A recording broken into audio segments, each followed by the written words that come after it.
Okay, we are back and we are in business. Okay, so let's start over after the words. I'll go back and cut that part out. So everybody with me, let's do this. Hello and welcome. I'm Natalie, and this is Scientology Life After a Cult, where we talk about my 35 years in this cult and leaving with 3 generations of my family. Okay, thank you. Welcome everybody in the chat. Big thank you to the members and, of course, the moderators for helping out. We can get on with it now. I have cleansed myself of static and potential body thetans that were getting in the way. All right, everybody, let's jump into some stuff because, oh my goodness, is there so much to talk about? We have all things to cover, including, hold on, let's make this where I can see it well. Something I just loved. I loved this so much when I saw it. I don't know if you guys have been tracking with a group of people are together having a fabulous time on a cruise. And lo and behold, who do they pull up next to or pulled up next to them but the Freewinds? Now, I have to tell you guys a little bit about the Freewinds and a little bit about my experience on it. The Freewinds is Scientology's ship. It is, you can see it. Look at it next to this Carnival Magic ship. You can see the difference in size. And I am just giddy over the fact that there are a bunch of people over on the other larger Carnival ship who Scientology would consider to be suppressive people. Yes. And there they are, right next to them. Almost so close that, you could almost even swim over for freedom if you could get off the ship. Did you guys know that one time it was, oh my gosh, what was his name? It was Jason something. Throw it in the chat if you guys remember his last name. He escaped the Freewind ship by sliding down a rope onto the shore. It was crazy. I should revisit his story and share it with you guys because it is from years ago. Aloha, everybody coming in. Thank you for being here. But doesn't this just blow your mind? And then you really get to see the scale of the Freewind ship. And I'd been there, gosh, once, I think. And it was the first time I ever went on a ship like that. And so I would know one way or the other if it was really large or small, because I really didn't have any comparison. So now you can see, and on the Freewind ship there, what they do is they deliver Scientology's upper levels, right? They're operating Thetan level 8 and other specialty courses in Scientology on this ship. But here's how they run it. When I was on the ship, what they do is you pay for your accommodations, right? And your food and all of that, and you pay for your service. Well, the people they're on the ship, there's the people who are running the ship itself, right? Serving the food, taking care of it, all that. Then there's another part of the organization that delivers the services. And on the ship are people who are trying to get money for the International Association of Scientologists and other front groups. So what happens when you check in and you board the Freewinds as a public person, they share your credit card information, what your resources are. They give you as a lead to the front groups so that you can donate money to them, and they harass you the entire time that you're on the ship until you pay them. So it was not the relaxing experience with scuba diving and all these things that they promoted it to be, when we're like, oh, go on the ship and look at these pictures and all that. And then you put that together with the stories that the stories we've heard, the survivor stories of people on the ship and what happened to them. It's mind-blowing, just mind-blowing. Casey Cat, thank you so much for that super chat. Hey, Nat, can I just point out how glorious your opening is every day where you say, I left Scientology with 3 generations of my family. Not many can make that very rare statement. Thank you, and I appreciate that. And it is not lost on me. I'm incredibly fortunate that it went that way because that is not the normal way. It took a very long time to make that happen and a lot. And I've talked to you guys about it before, and we will continue to talk about it. All right, now let's take a look here. We saw the Freewinds. Let's take a look at my first Scientology audit. Ooh, you guys, you got to watch this and we're going to talk about it. Audit is Scientology's form of counseling. That's what they call it. Look at this. We went into the basement of the building. We go through like 3 different doors, mega left, right, go in, and it says quiet auditing in session. Room 10 is right there. It says out of session. She flips a little, placard, and it immediately says in session. It's tiny. It's like a closet. Basically, she had me close my eyes pretty much immediately. She says, I want you to think back to the earliest painful memory that you have. I thought, all right, let's go softball here. So I talked about crying in my crib. After I finished telling her about it, she said, okay, now I want you to go back and tell me again. See, in Scientology auditing with these Dianetics procedures and other ones, you're going over moments of pain and unconsciousness, and they want you to go earlier and earlier and earlier. And then that's when you get into, they lead you down this path eventually of past lives and experiences. What do you see? What do you hear? And none of it is invalidated or validated, because in Scientology auditing, whatever the person says happened is what the auditor accepts, unless, here's the caveat, unless it is a security check, an interrogation. At that point, it's very different, because what Scientology does in that case is they start the session off saying, I'm not auditing you. Because if they were auditing the person, they would just have to accept, oh, okay, you were Jesus in a previous life. Okay, sure, cool, we'll take that.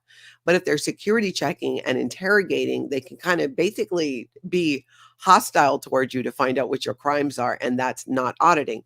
And I had this realization in watching that clip, actually, that is such a part of the harm in Scientology, and how they basically try to create this scenario where they're speaking out 2 sides of their mouth on it, saying, oh no, we would never evaluate for somebody getting Scientology auditing, yet you do. We would never invalidate somebody getting Scientology auditing, yet you do. You question, you interrogate them. And they're saying, well, that's not auditing. That's security checking. That's different. So it's okay to do that and behave that way. They try to separate out what they actually do, whereas in reality, it's all the same thing. Just because you say, I'm not auditing you, now you get to be rude and ask me invasive questions, which I'm fully expected to answer no matter what. You won't let me out of the room unless I do. And that is somehow okay. It's one of those things that I think, even with other people who left Scientology, for some of us takes a while, obviously in my case, to wrap our head around that piece of how that makes Scientology auditing actually dangerous. I'm telling you. Ren, have they removed the asbestos from the Freewinds? I don't know. I don't know if they removed it or, they sectioned it off. I do not know. If somebody does know, jump in the chat and let us know. And if you're on the replay, put it there in the comments. So let's now go over and see. Oh my gosh. This was so cringe. Nancy Cartwright, right? Nancy Cartwright, the voice of Bart Simpson, the aunt of Sabrina Carpenter, did a video for Scientology. It was part of their big Dianetics Books Make Booms campaign, I believe, that they were doing. And this, I'm pretty sure, was the one that was on television way back when. And we're going to watch a little bit about it because, oh my gosh, I am like cringing right now just even thinking about this clip from this Dianetics infomercial with Nancy Cartwright.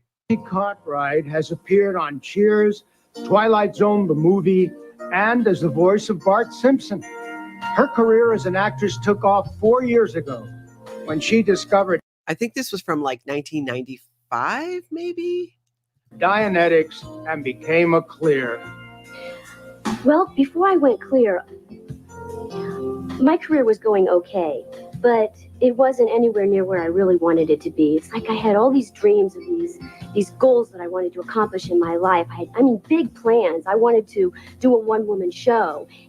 Here is the thing about Scientology. Whatever that is happening in your life when you're a Scientologist that might be good, Scientology wants to take credit for that. And that's how they position it. Oh, you got that role because of what you're doing in Scientology. That's why.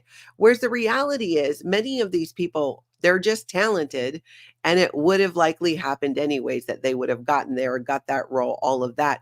But it's part of building that dependency on Scientology to attribute anything good in your life to Scientology. So moving forward, you believe that if you don't give, in her case, hundreds of millions of dollars to Scientology, that it's not going to continue to support your life. And like, that's where your power is coming from. That is the belief, but it's just not the truth.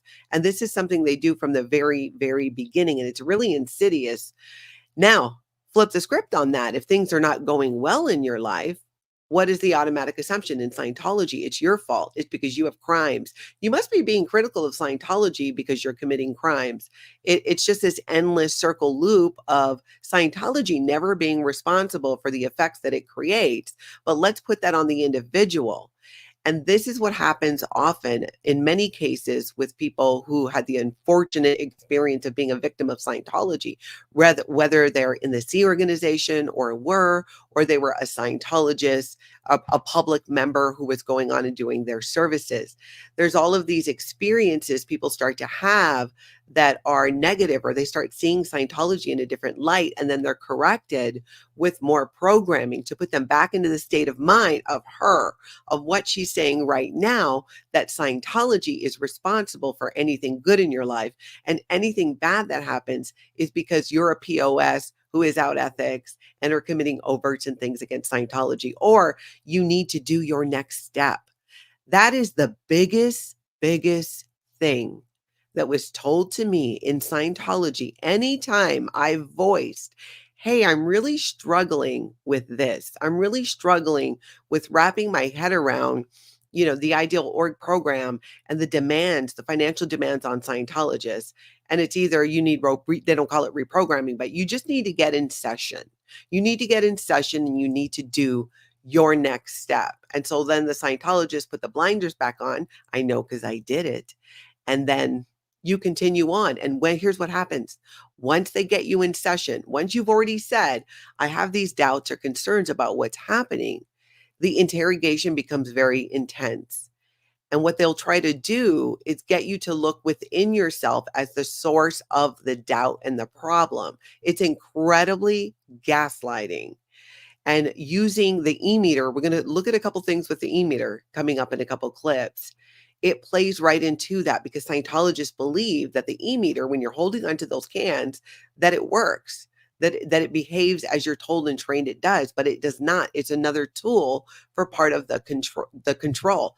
Cece says, and then if you blow, so if you just leave and take off, they go through the auditing to find out what out tech the auditor committed. Exactly. So if you're getting Scientology auditing and you're like, you know what, I'm done with this, I don't like it. It's always, well, the auditor must have done something wrong. The person getting it must have done something wrong. It's never because the auditing itself is damaging, is invasive, puts you in a mindset that can actually be really dangerous. So that is one that really, I was like, oh my goodness, going and seeing that intensity of, Scientology is the reason why my life is so great. I mean, it just blows my mind. It's so damaging. So let's take a look. This is along the same lines here. There's an interview. This was on Current Affairs some times ago. And this video is making the rounds again here on YouTube and the internet. And I'm super happy about it because there is so much information in this video, which I'm going to link everything down below. But take a look at this. This is Tommy Davis, who was once the spokesperson for Scientology after Mike Rinder. Wait till you hear the words that are coming out of his mouth. Scientology's chief spin doctor, Tommy Davis, admits there's no scientific evidence the Emeter does anything at all. But has it ever been tested objectively, is what I'm asking. I mean, it gets used every day by Scientology counselors. I'm not asking that. I'm asking... To my knowledge, no. The disclaimer says, by itself, this meter does nothing. And I tend to agree with it. Does nothing. The danger of an e-meter, according to former church members, is not what it does, but how it's used. They tell us that the Church of Scientology uses these things to elicit personal and sometimes damaging information about its members that can be later used against them. I believe it's for blackmail material because all of these things were written down, sometimes even recorded on video, and they would be kept and still are kept. How personal were the questions that you asked people when they were on the machine? incredibly prying. Incredibly prying, and they are. And we were so desensitized to that. We were so, from a very young age, asked the most inappropriate questions, doing training routines to desensitize to us. So what ends up happening? You end up just like, oh, it's just easier and quicker to confess or give them what they want or just answer the question, even if it makes you uncomfortable and it's something you don't want to talk about. And these are situations, I'm going to give you a specific example. After my essay, when I was a Sea Org member, later on, much later, because I continued to be a Scientologist, even though I left the Sea organization, I was doing the Scientology auditing to get me ready to do the upper levels on Scientology's Bridge to Total Freedom. And everybody does it. They're called the Operating Thetan Preparations, or OT preps for short. And it came up in my auditing session about what had happened to me. And if you're following Scientology in terms of being an auditor or being somebody who's technically trained, you have to address what I bring up if I'm saying I'm upset about it. It's usually done at the beginning of a Scientology auditing session, but it can come up at any time. So it comes up about what had happened to me. At that point, it was maybe 7, 8 years prior. And I started talking about it. And when I got to the part about how the Sea organization covered it up and told me that I could walk away and leave the Sea organization if I never spoke about this, if I never told somebody, and I kept it a secret. That session ended so fast, and then it started up later with an entirely different Scientology auditor who is higher trained and had more clearances in the Sea organization, because they didn't want me telling this lower level Sea Org member, even trained auditor person, what had happened. So whether the other new auditor then wrote everything down as I said it and made it clear, I don't know. Whether they left that in my file or they redacted it, I don't know.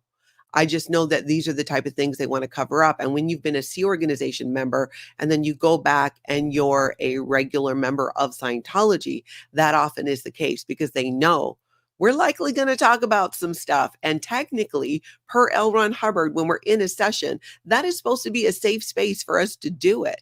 But the truth is, we're not allowed to, or they put somebody in who's of higher rank who can kind of like, not let word get out about that. You don't want just auditors who aren't as highly trained hearing what ex-Sea organization members have to say. It's the same reason why Scientology won't sue any of us. They don't want this coming out in a court of law. That's why they don't do that. It's the same thing with this auditing for Sea Org members. When we go back, many people leave the Sea organization and never go back into Scientology. And I think that's incredibly wise. And of course, in hindsight, I wish it's what I would have done.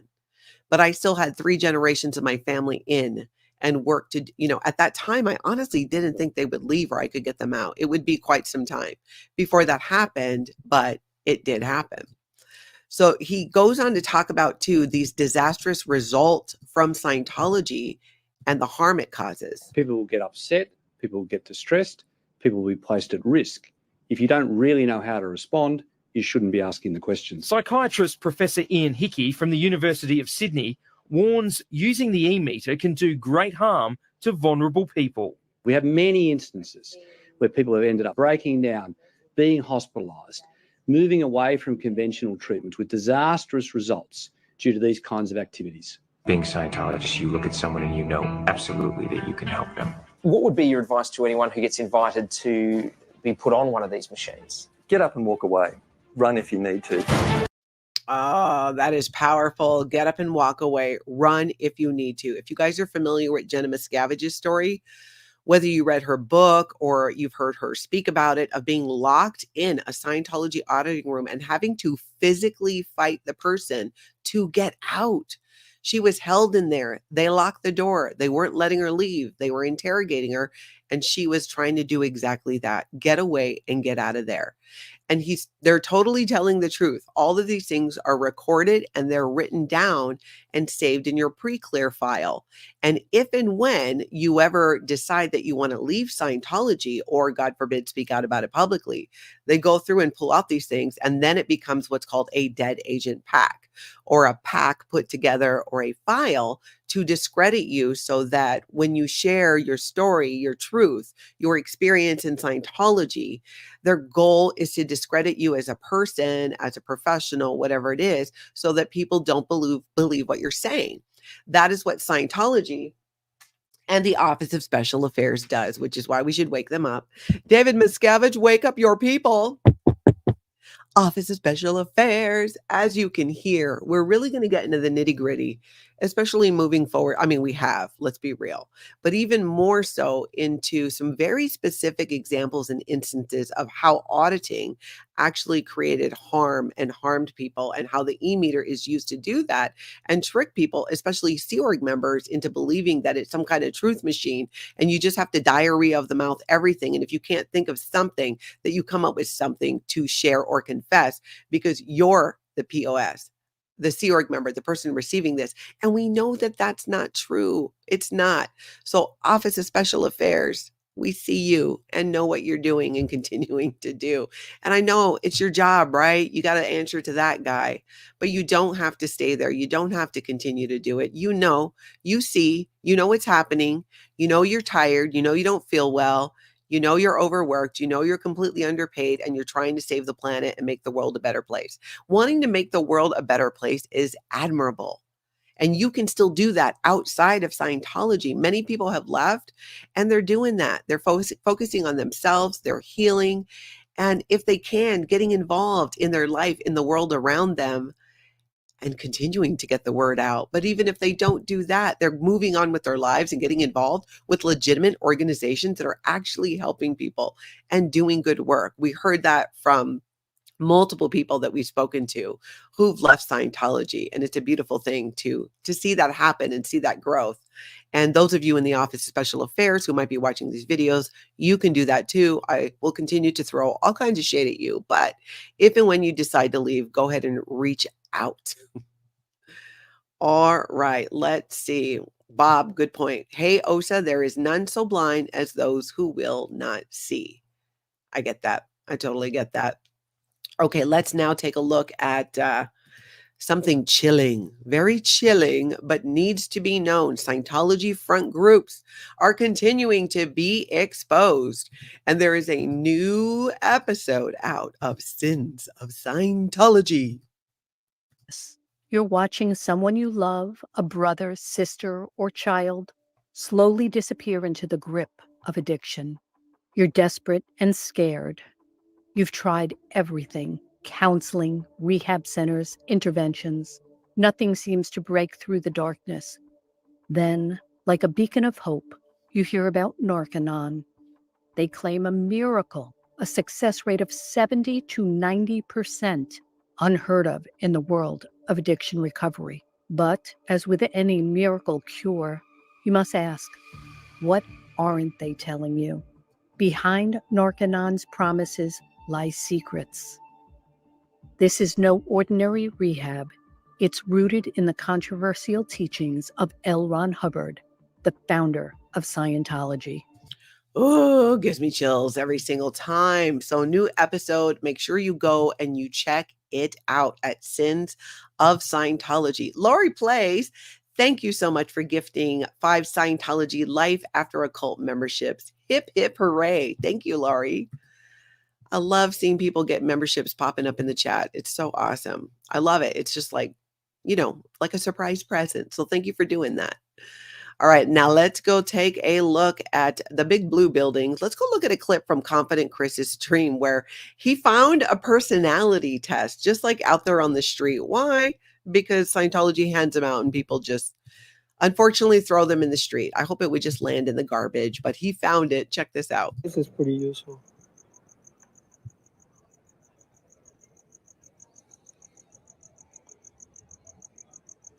Criticism do you accept criticism easily and without resentment? Hell yeah. Every day.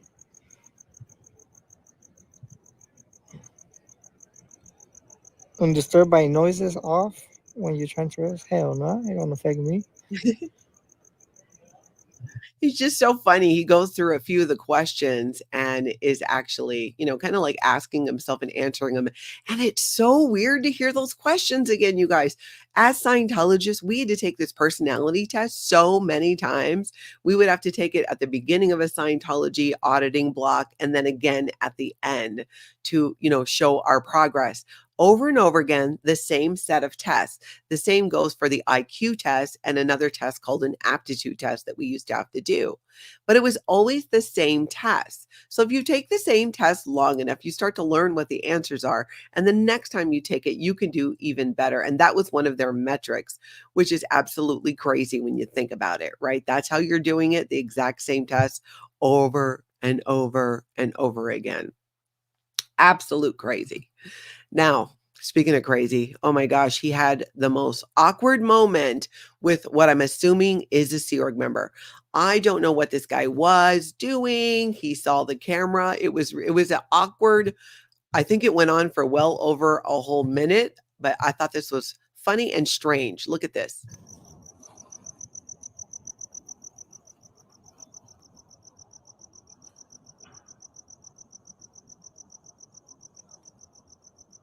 Maybe somebody recognizes him. Just quiet awkwardness. He's just standing there, arms folded. He's, probably making sure his training routines are in, although technically you're not supposed to be chewing gum while you do it. So I'm going to have to say flunk on that. I'm going to have to say flunk. You're chewing gum. And really your hands should be more down. But yeah, so this is not a good showing of the training routines in Scientology. It just goes on and on. It's hilarious. He's just looks like he's like looking right at Chris. Just, let's just stand there. Oh, look, he did put his arms down though. I just realized and noticed that. So maybe he was trying to do better at getting his training routines in, but talk about an awkward moment with the Sea Org member. It was just weird. Stare down. Jersey Jan says he looks like Lurch. Yep. Yep, stare down. Joe says he's sat there before just staring out. Huh, like what is he doing? Like for one, like that's like somebody's going to write an idol report on you, and that's a real thing, by the way. In Scientology, it's part of the snitching culture. I'm going to write an idol report, which basically means you're idle. You're not doing anything. Like, what is he doing? Atkins in Texas says, OMG, that guy looks like a guy I saw at the library the other day. Oh, that's a scary thought. Probably not him, definitely, because he probably would not be allowed to go to the library. Now let's go over to New York, where Davey Mismanaged, who we usually see out in Los Angeles, was in New York showing us how empty Scientology is there and how still nothing is continuing to happen. Like nothing is happening. So let's take a look at this clip from Davey Mismanaged. Back in the anonymous days, when they had big protests, they had like an area cordoned off across the street where the protesters were limited to. But I'm not really protesting. I'm just documenting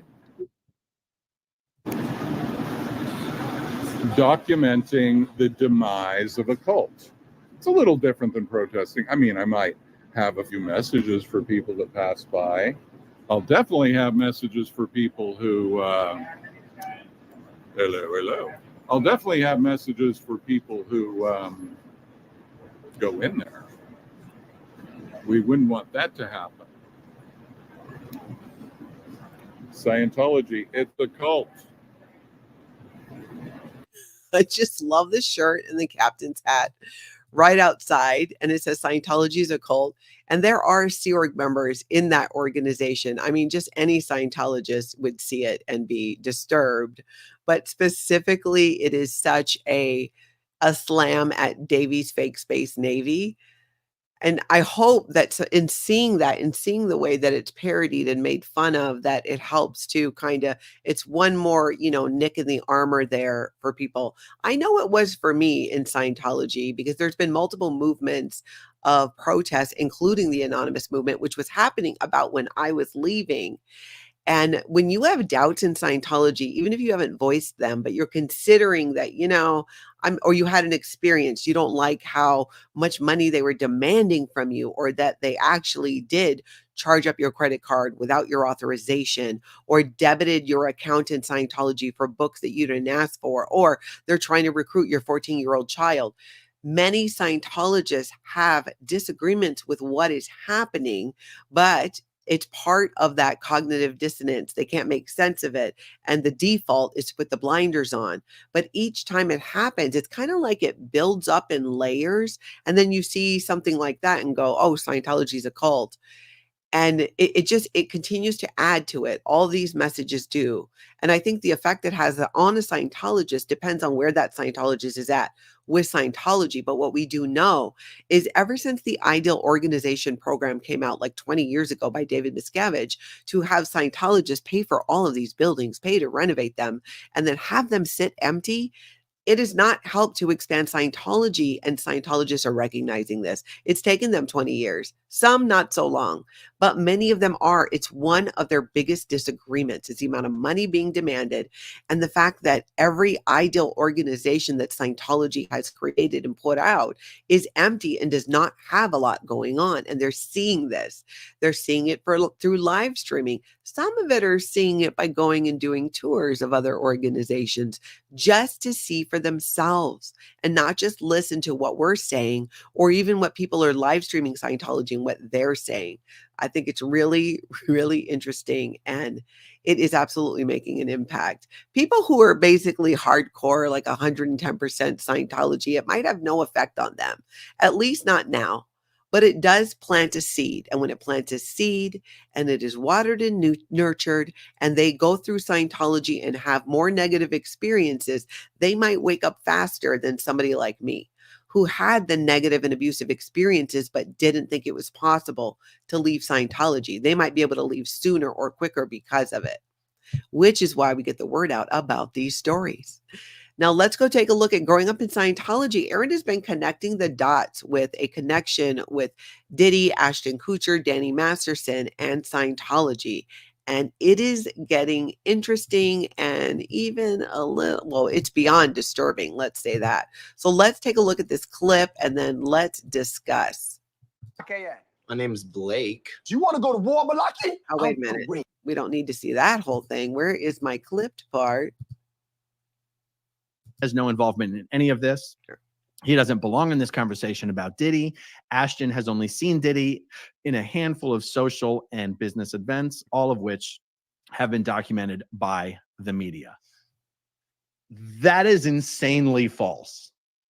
Ashton's close relationship, both professional and personal, has been thoroughly documented by the media, including by Ashton himself in interviews where he never stops talking about how close he and Diddy are. Now, I'm not going to play for you a compilation of every time Ashton Kutcher has ever mentioned P. Diddy, but I'm going to share with you another YouTube short that I pieced together earlier this week from Ashton Kutcher's appearance on the very popular show Hot Ones, where they have an interview and a conversation while eating extremely hot wings.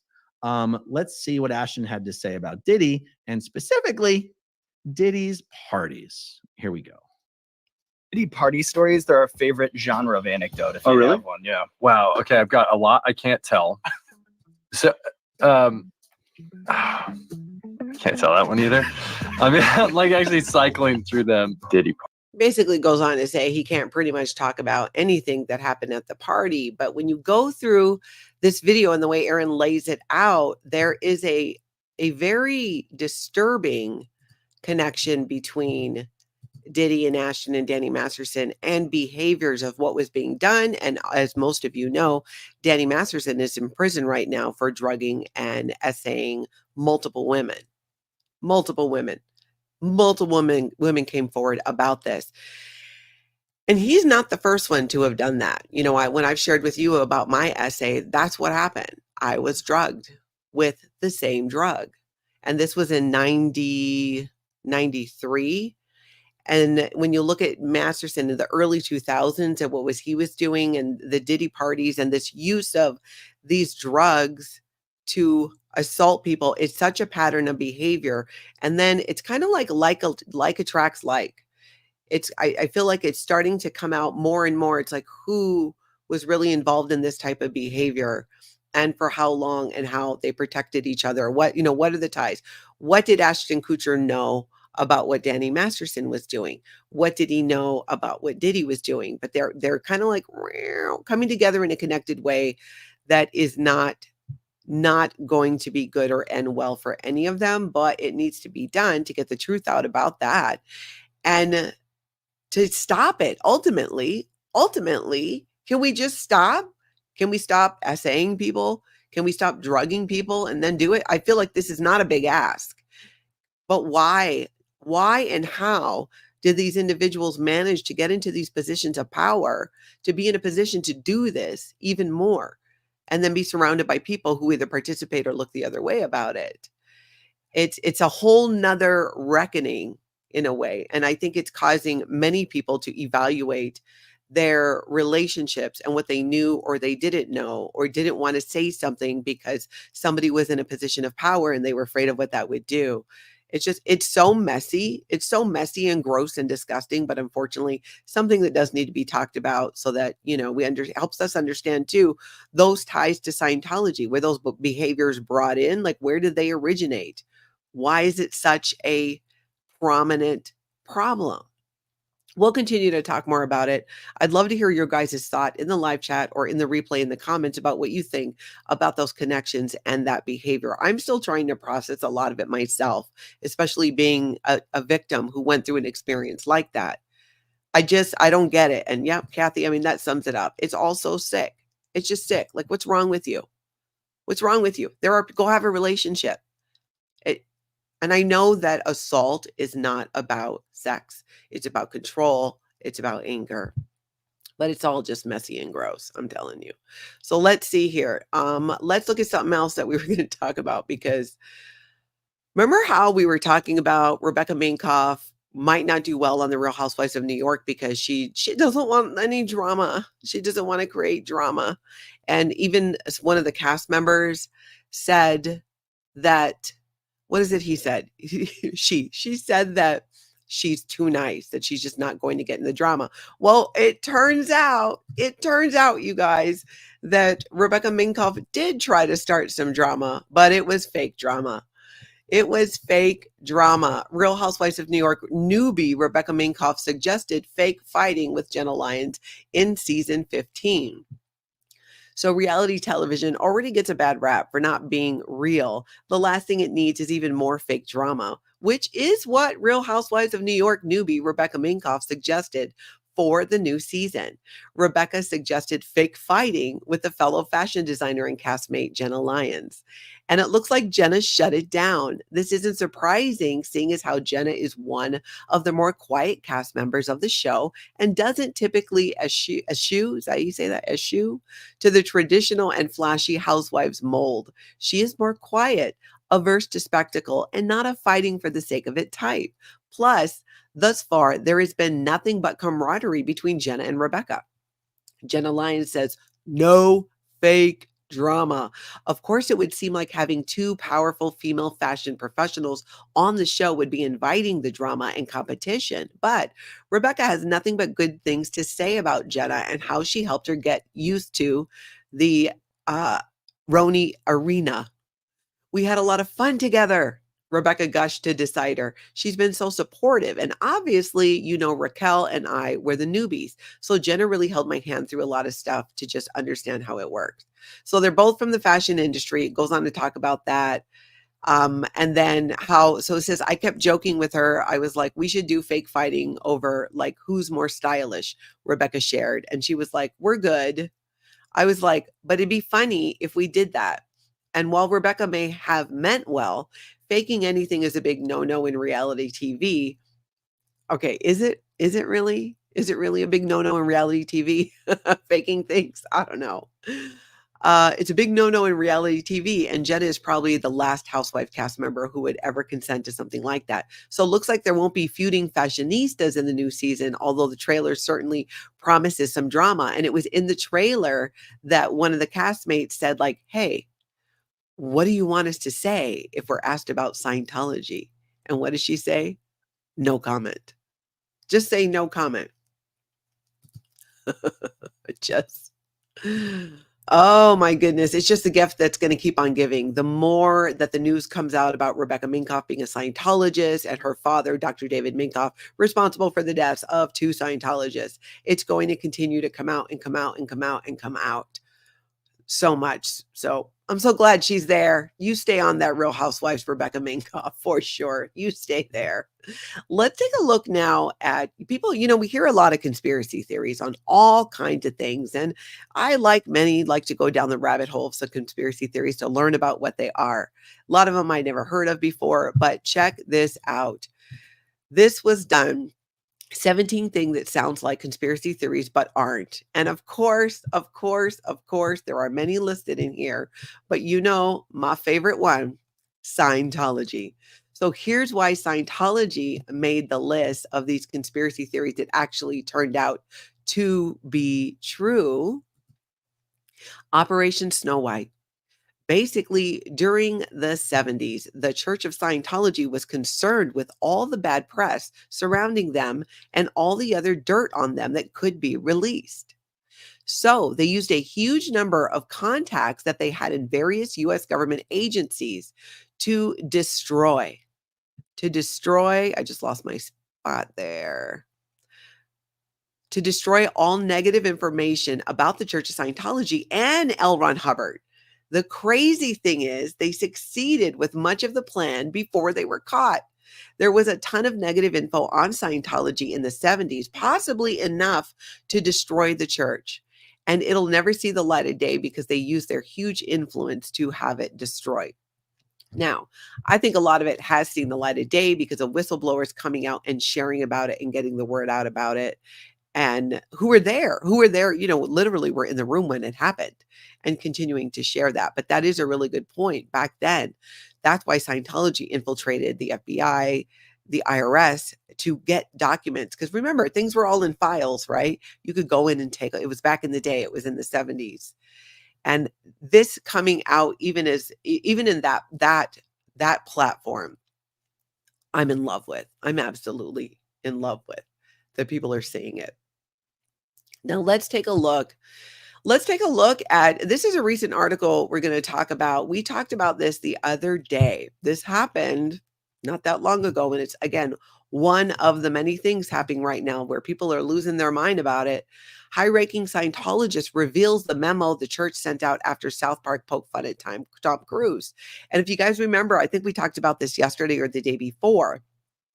When the South Park episode came out, the one basically, you know, the whole trapped in the closet, the whole Xenu, body things, volcanoes, all of those things, and they accurately portrayed it. That, of course, sent David Miscavige and company into a tailspin and created a whole bunch of internal and external drama. But the thing is, the truth always comes out here. And so Mike Rinder's internal report reveals that Isaac Hayes may have been more upset than South Park fans previously thought. And that's their image they did of Xenu there. I think it's spot on. We were never shown a picture of what Xenu looked like, but that's kind of how I imagined it. It goes into talking about how Scientologists have a series of acronyms and codes referring to the various threats to their plans for world domination, with the kind of joking and degrading featured on shows like South Park shortened to J&D. Gotta protect the head FP somehow. When Trey Parker and Matt Stone first started taking shots at the aggressively litigious and rapidly growing religious and political organization, the Church of Scientology, in the classic South Park season 12, the episode Trapped in the Closet, they unintentionally sparked one of the show's most disappointing controversies that led to beloved series regular Isaac Hayes leaving the show for good shortly before his death. So this goes on to explain the connection and what his son, Isaac Hayes' son, has long argued that due to his father's declining health at the time, when he supposedly stepped away from the role on Chef on South Park, his father couldn't have penned the public and infamous 2006 resignation letter, and that Scientology officials must have ghost written the condemnation of Trapped in the Closet without Hayes's knowledge. However, a former high-ranking Scientologist who claims to have penned the internal memo addressing the church's plan of response to Trapped in the Closet says that the truth is much more complicated. Much more complicated. And it goes on to talk about how it was Mike Rinder, a former Scientology executive and current critic of the church, who spoke to the Daily Beast about the aftermath Trapped in the Closet, including Hayes's official feelings on the matter.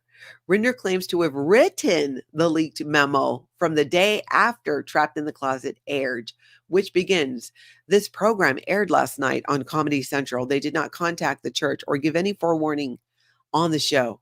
Not even to Isaac. The program is a total J&D of Scientology, Tom Cruise, and John Travolta, and contains upper-level data."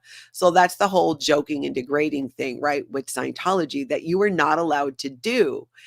And I just love that it is out now that it was Mike Rinder who wrote that for Scientology, and that Isaac Hayes' son is even backing that up and like, hey, he couldn't have written that. He had just had a stroke.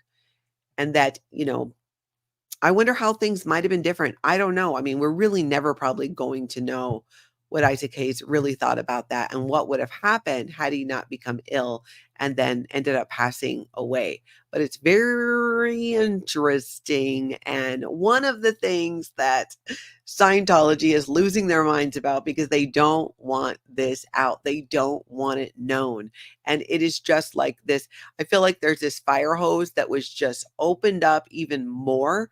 And there's so much coming out right now about Scientology from survivors of Scientology, from people who worked with Scientology that weren't even in it, that just know so much about why basically they're a human trafficking cult. I mean, let's be honest. The truth is just continuing to come out. My hope is that more truth will come out when this book comes out. We've been talking about this because you guys know I'm excited. I already pre-ordered it. That's right, Jessica. Well said. Sunlight is the best disinfectant. And if you guys did not catch Jessica, I sat down with her. She's a former Scientologist, ex-Excelsior member with an incredible story. We sat down, I think it was last week or just last weekend. You can find it on my channel under live videos. She shared all kinds of tea, including what it was like being at the International Management Base when David Miscavige was there. Oh, Tamara, thank you for the reminder. Everybody show that like button some aloha and subscribe as well. Thank you for that reminder. Okay, so let's look at this.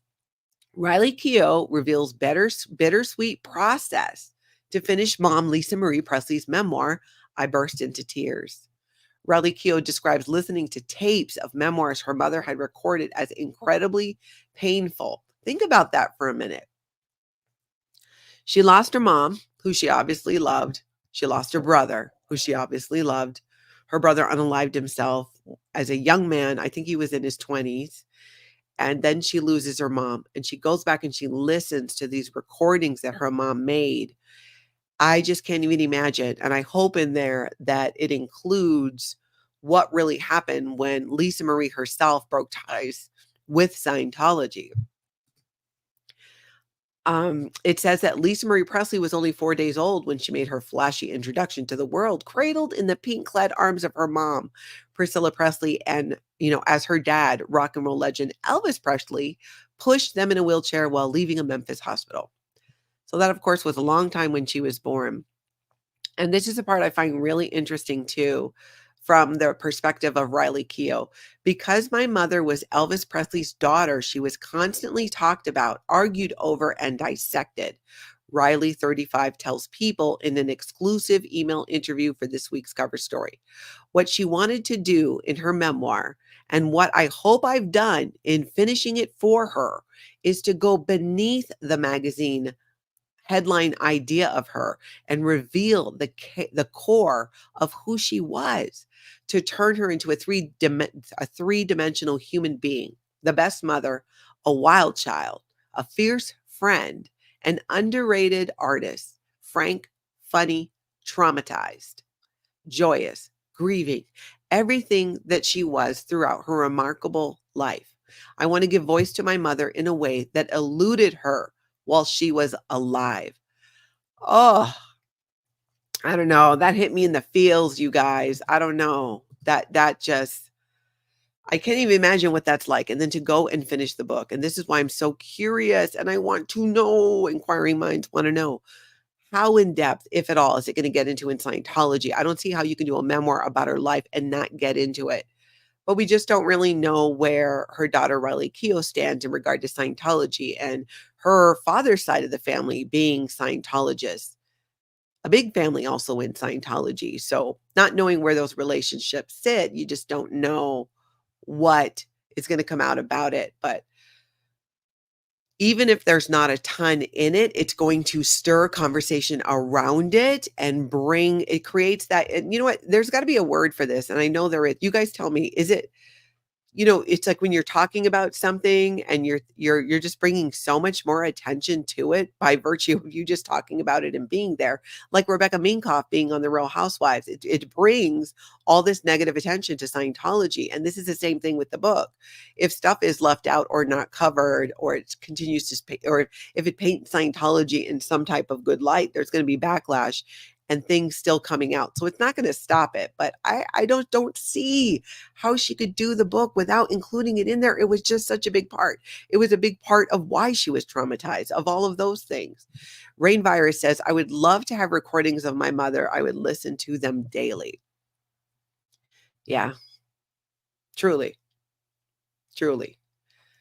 Oh, that just can't be difficult too, to go through that and do that and re-listen and finish that book. I just keep thinking of what that could possibly be like. And it's even hard to wrap my head around to revisit those things, and not even that long after her passing. So whatever ends up happening, however it comes out, I give Riley Keough credit for taking that on and finishing something her mother set out to do. I just hope, I really want to see the truth come out about what a help Lisa Marie was behind the scenes to people who were leaving Scientology. She was a force. She was going to testify in the Danny Masterson trial prior to her passing. I really hope that that all is in there. Hey, Feral Cheryl, good to see you there flying by. And Eric, I see you there too. I'm going to go catch up on so many of these comments. Make sure. When you set your notification bell, set it to all so you get notifications. Several people have emailed and saying they've been getting them, which is so interesting because the same amount say they're not getting them. I'm not sure how it works, but I do know that a few people said that when they started being more active in the chat or in the comments, they started getting more notifications. I don't know how it works, but passing on what they said helped them. All right, everybody, I am going to head out. Hit that like button, hit subscribe on your way out. I would appreciate it. I thank you guys so much for being here. And if you see something, say something. You can always email me, Natalie@lifeafteraccult.com, and send clips or a timestamp and tell me what I'm looking at about something culty or Scientology related, and we'll see if we can't fit it in. I appreciate all of your help. Thank you for being here. And most of all, I hope you get out and have an amazing cult-free day.